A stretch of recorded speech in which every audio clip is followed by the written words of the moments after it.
Assalamualaikum warahmatullahi wabarakatuh. Perkenalkan, nama saya Wina dengan NIM 186220125. Pada kesempatan kali ini saya akan menjelaskan tentang tugas artikel pada kelompok 1. Yuk kita simak videonya. Review dan kritis artikel Wina 186220125 kelas P2K Akuntansi, mata kuliah seminar penelitian akuntansi tentang analisis fraud Pentagon dalam mendeteksi potensi finansial statement fraud.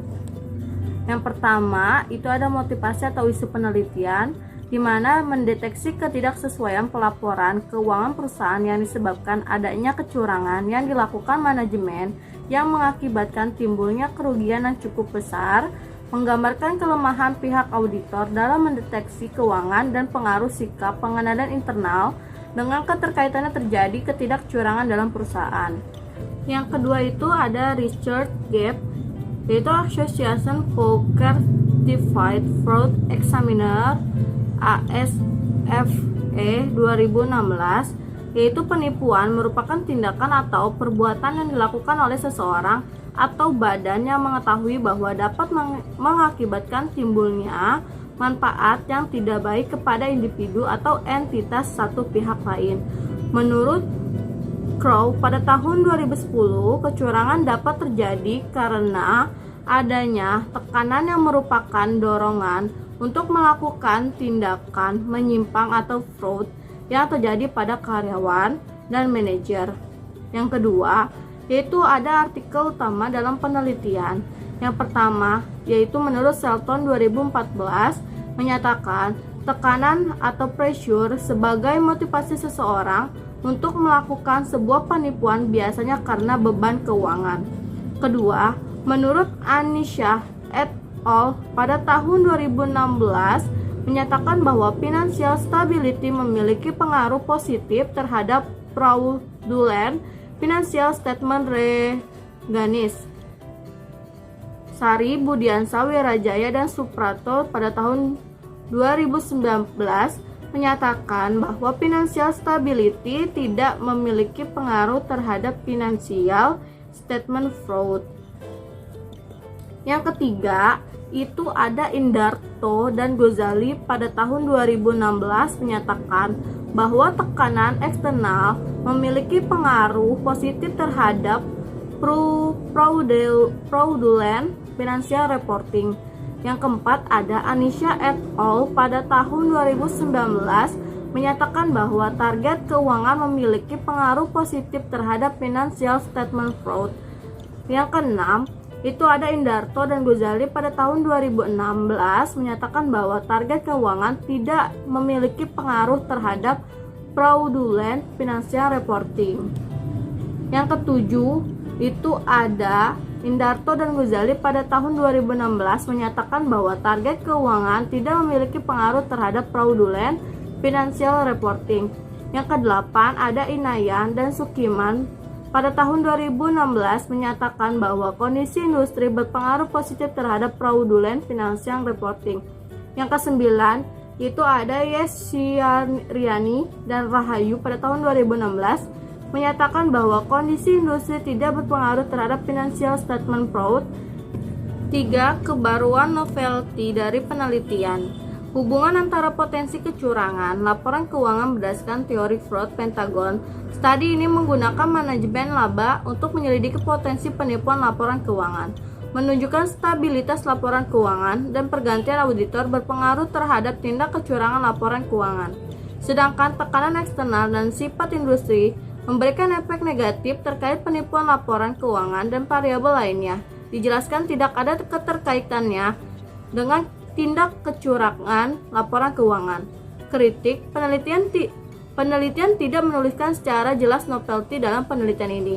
Di bagian abstrak atau pengantar penelitian mengenai keterbaruan pertemuan penelitian. Rekomendasi, sebaiknya peneliti memaparkan novelty di bagian abstrak ataupun di bagian penelitian untuk memudahkan pembaca mengetahui apa saja temuan keterbaruan dan perbedaan penelitian lainnya dengan variabel penelitian yang sama. Yang keempat, ada perumusan masalah dari penelitian. Yang pertama, apakah stabilitas keuangan berpengaruh terhadap kecurangan laporan keuangan? Yang kedua, apakah tekanan eksternal berpengaruh terhadap kecurangan laporan keuangan? Yang ketiga, apakah target keuangan berpengaruh terhadap kecurangan laporan keuangan? Yang keempat, apakah kondisi industri berpengaruh terhadap kecurangan laporan keuangan? Yang kelima, apakah efektif monitoring berpengaruh terhadap kecurangan laporan keuangan? Yang keenam, apakah opini audit berpengaruh terhadap kecurangan laporan keuangan? Yang ketujuh, apakah pergantian direksi berpengaruh terhadap kecurangan laporan keuangan? Kritik, penelitian tidak menulis perumusan masalah secara jelas. Perumusan masalah hanya tersirat dan dijelaskan secara implisit dan tidak mendetail. Rekomendasi, sebaiknya peneliti menjelaskan perumusan masalah secara jelas di bagian latar belakang penelitian. Perumusan masalah yang disajikan di atas narasumber dari penelaah review yang menjadikan dasarnya dari hipotesis penelitian ini.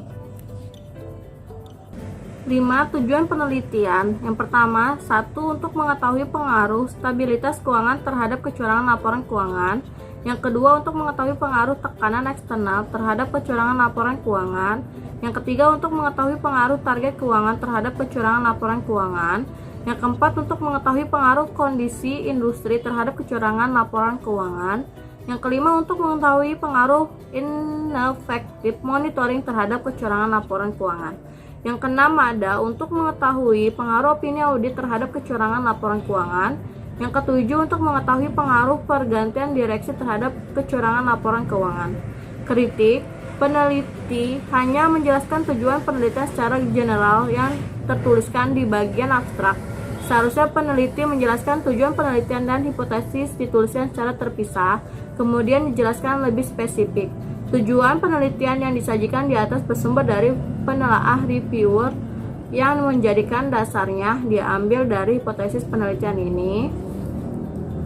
Yang keenam, ada kontribusi penelitian. Yang A, dalam studi ini fokus pada menjelaskan hubungan antara stabilitas keuangan, tekanan eksternal, target keuangan, kondisi industri, ineffective monitoring, opini audit, pergantian direksi terhadap kecurangan laporan keuangan. Yang B, peran stabilitas keuangan, tekanan eksternal, target keuangan, kondisi industri, ineffective monitoring, opini audit, pergantian direksi terhadap kecurangan laporan keuangan. Kritik, peneliti sudah cukup jelas dalam memaparkan kontribusi peneliti terkait kontribusi penelitian mengenai beberapa faktor yang dapat mempengaruhi terjadinya kecurangan pelaporan keuangan secara general dan menerangkan secara spesifik dengan memaparkan beberapa faktor yang dipengaruhi dari pihak intern perusahaan itu sendiri. Yang ketujuh, ada grand teori yang digunakan dalam penelitian. Yang pertama, ada teori agensi. Hubungan keagenan timbul karena adanya kontak antara prinsipal dan agen dengan mendelegasi beberapa wewenang pengambilan keputusan kepada agen. Pihak manajemen diberikan kekuasaan untuk membuat keputusan bagi kepentingan terbaik pemenang saham, sehingga manajemen wajib mempertanggungjawabkan semua upayanya kepada pemegang saham. Kritik, peneliti hanya menjelaskan satu grand teori, sebaiknya menambahkan keterkaitan masalah ini penelitian ini terhadap grand teori yang lainnya yang berkaitan untuk lebih memperjelas kesesuaian penelitian dengan grand teori lainnya. Namun untuk grand teori pada penelitian ini, yaitu teori agensi, telah dijelaskan secara eksplisit dan diperjelas di beberapa pembahasan di penelitian ini. Yang ke-13, ada pembahasan penelitian, yaitu kritik. Penulis sudah lengkap dalam memberikan penjelasan terkait statistik deskriptif, hasil uji kelayakan model, dan uji hipotesis. Kesimpulan, keterbatasan, dan implikasi dari penelitian. Yang ke-14, ada kesimpulan, keterbatasan, dan implikasi. Kesimpulan, sudah cukup jelas peneliti sudah menjelaskan sesuai dengan rumusan masalah dan memberikan pemaparan yang lengkap dan jelas. Keterbatasan penelitian, peneliti belum memberikan penjelasan terkait keterbatasan penelitian dengan spesifik. Implikasi, penelitian tidak menjelaskan implikasi penelitian. Sebaiknya peneliti menjelaskan hasil penelitiannya sebagai masukan bagi perusahaan terkait faktor yang dapat berpengaruh kecurangan pelaporan keuangan. Sekian penjelasan mengenai kelompok 1. Kurang lebih saya mohon maaf. Saya akhiri, wassalamualaikum warahmatullahi wabarakatuh.